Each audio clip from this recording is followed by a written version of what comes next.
मेरा नाम प्रियंका है। मेरे पिता ने मेरे साथ जो किया वो कोई सोच भी नहीं सकता। मैं अपने पिता की इकलौती बेटी हूँ। हम बहुत ही रईस परिवार से हैं। हमारी एक कंपनी है। पैसों की कोई कमी नहीं है। बचपन से ही मुझे ऐशो आराम की आदत है। नौकर चाकर गाड़ियाँ मेरे चारों तरफ रहती थी। मेरी जिंदगी मैं बहुत अच्छे से जी रही थी, लेकिन उस दिन ने मेरी जिंदगी बदल दी। हमारे यहाँ कुछ दिनों से एक नया ड्राइवर आया था। वो ड्राइवर जवान था, लेकिन वो मुझे पसंद नहीं था। वो ज्यादा सवाल पूछता था। कहाँ जा रहे हो, क्यों जाना है, इतना तो मेरे पापा मुझसे नहीं पूछते थे। एक दिन जब उस ड्राइवर ने हद कर दी तो मैंने उसे एक तमाचा मार दिया और उसे नौकरी से निकाल दिया। मैंने पापा को यह बताना जरूरी नहीं समझा, क्योंकि हमारे यहाँ ड्राइवर की कमी नहीं थी। लेकिन मुझे नहीं पता था कि मेरे साथ यह होने वाला है। एक दिन सुबह जब मैं उठी तो मेरे कमरे में वो ड्राइवर था। वो ड्राइवर मेरे कमरे में इतनी सिक्योरिटी के बीच कैसे आ गया, मुझे पता नहीं था। शायद मैंने उसे मारा था, इस बात का बदला उसे लेना था। मैंने कहा, तुम यहाँ क्या कर रहे हो? तो वो बोला, मैं तुम्हारा पति हूँ। कल रात को तुम्हारे पिता ने मेरी शादी तुमसे करवा दी है। मैंने कहा, तुम पागल हो? मेरे पिता तुमसे शादी करवाएंगे? और शादी हो गई, मुझे पता भी नहीं चला। फिर उसने कहा कि मुझे पता था तुम यह बात नहीं मानोगी, इसलिए मैं तुम्हें तस्वीरें दिखाता हूँ। उसने अपने मोबाइल में हमारे शादी की तस्वीरें दिखाई। वो सच बोल रहा था। मैं उसके साथ मंडप पर बैठी थी। मुझे होश नहीं था और मेरे पिता भी कन्यादान करते उस तस्वीर में थे। मुझे उस तस्वीर को देखकर भरोसा नहीं हुआ।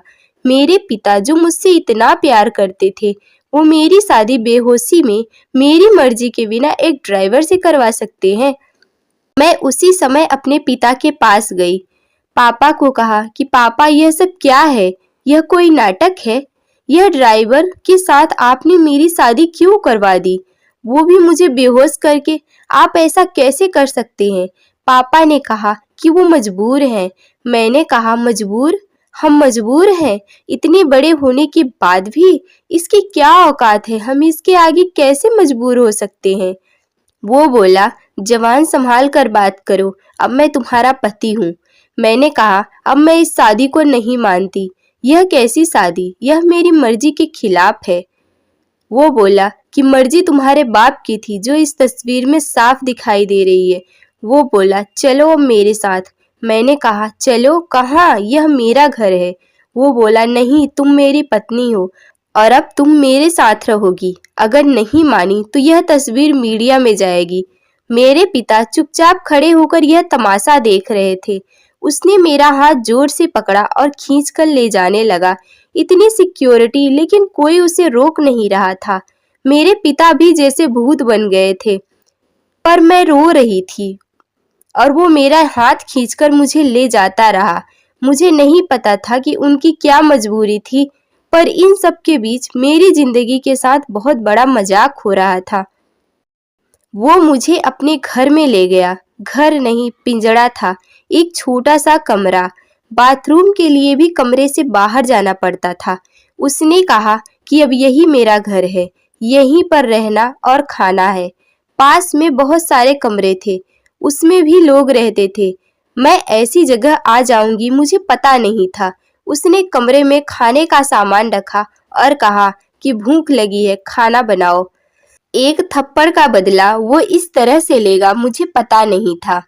मैंने कहा, मुझे खाना बनाना नहीं आता। तो वो बोला, ठीक है, मैं कहीं खा लूंगा, फिर तुम भूखी रहो। वो इतना कहकर चला गया। मैंने सोचा कि मैं भाग जाऊं, लेकिन फिर सोचा, कहाँ जाऊंगी? मेरे घर भी तो नहीं जा सकती। मैं वहीं रोती रही। शाम हो गई थी और मुझे भूख लग रही थी। ऐसी भूख मैंने अपनी जिंदगी में कभी महसूस नहीं की थी। मैं मेरे कमरे की चौखट पर बैठकर रो रही थी। पास के कमरे से एक औरत ने मुझे देखा और कहा, क्या हुआ? मैंने कहा, भूख लगी है। तो वो बोली, इतनी सी बात। उसने अपने कमरे से एक रोटी और दाल मुझे दी। मैंने उसे खाया। मैंने हर तरह के पकवान खाए थे, लेकिन वो रोटी और दाल खाकर मुझे जो अनुभव हुआ, जैसे मैंने भगवान को पा लिया हो। रात हो गई और वो वापस आया। आते ही उसने कमरे का दरवाजा लगा दिया। मुझे डर था कि वो मेरे साथ कहीं जबरदस्ती ना करे, लेकिन वो चुपचाप एक कोने में सो गया। इतने बड़े महल से मैं एक कमरे में एक अजनबी के साथ। मैंने सोचा कि अब मैं यह सब बर्दाश्त नहीं करूंगी। मैं उस रात नहीं सोई और सुबह उसके उठने से पहले कमरे से भाग निकली। अपने एक दोस्त की यहाँ पहुंच गई, लेकिन जब मैं उसके घर पहुंची तो उसने मुझे दरवाजे से अंदर जाने नहीं दिया और बोला कि तुम्हारे पापा का फोन आया था कि अगर किसी ने तुम्हारी मदद की तो अंजाम अच्छा नहीं होगा। उसने मेरे मुंह पर दरवाजा बंद कर लिया। मैंने सोचा कि वापस उस कमरे में नहीं जाऊंगी, लेकिन कुछ ही घंटों में मैं समझ गई कि मेरे लिए अभी उससे ज्यादा सुरक्षित कोई जगह नहीं है। इसलिए मैं वापस वहीं चली गई। मुझे वापस देखकर वो बोला, क्यों आ गई? तुम्हें मुझसे कोई नहीं बचा सकता। मैंने अपने आप को इतना मजबूर कभी महसूस नहीं किया। मैं इसी तरह से वहां अपना जीवन काट रही थी। मुझे वहां रहते अब 10 दिन हो गए थे। खाना मैं नहीं बना पाती थी। जैसा भी बनता था मैं खाती थी। फिर एक दिन चक्कर खाकर मैं गिर गई और जब मुझे होश आया तो मैं अपने पिता के घर में थी। सामने मेरे पापा थे। उन्हें देखकर ही मुझे गुस्सा आ गया। मैंने कहा, आप मुझे यहाँ क्यों ले आए? मुझे वहीं मरने क्यों नहीं दिया, उस कमरे में? वो ड्राइवर भी था। पापा बोले, बेटा मैंने तुझे कितना समझाया लेकिन तू नहीं मानी, तो आखिरकार मुझे यह तरीका अपनाना पड़ा। तुम जिस माहौल में रहकर 10 दिन में परेशान हो गई, उस जगह से उठकर मैंने यह सब बनाया है। तुम्हें यह सब ऐसे ही मिल गया तो तुम्हें इसकी कोई कद्र नहीं रह गई थी। तुम शराब के नशे में रहती हो। हमारे घर में जो काम करते हैं तुम उन्हें इंसान ही नहीं समझती। कितने लोगों को तुमने मुझसे छिपकर नौकरी से निकाल दिया। तुम्हें पता है नौकरी क्या होती है, कैसे परिवार चलता है?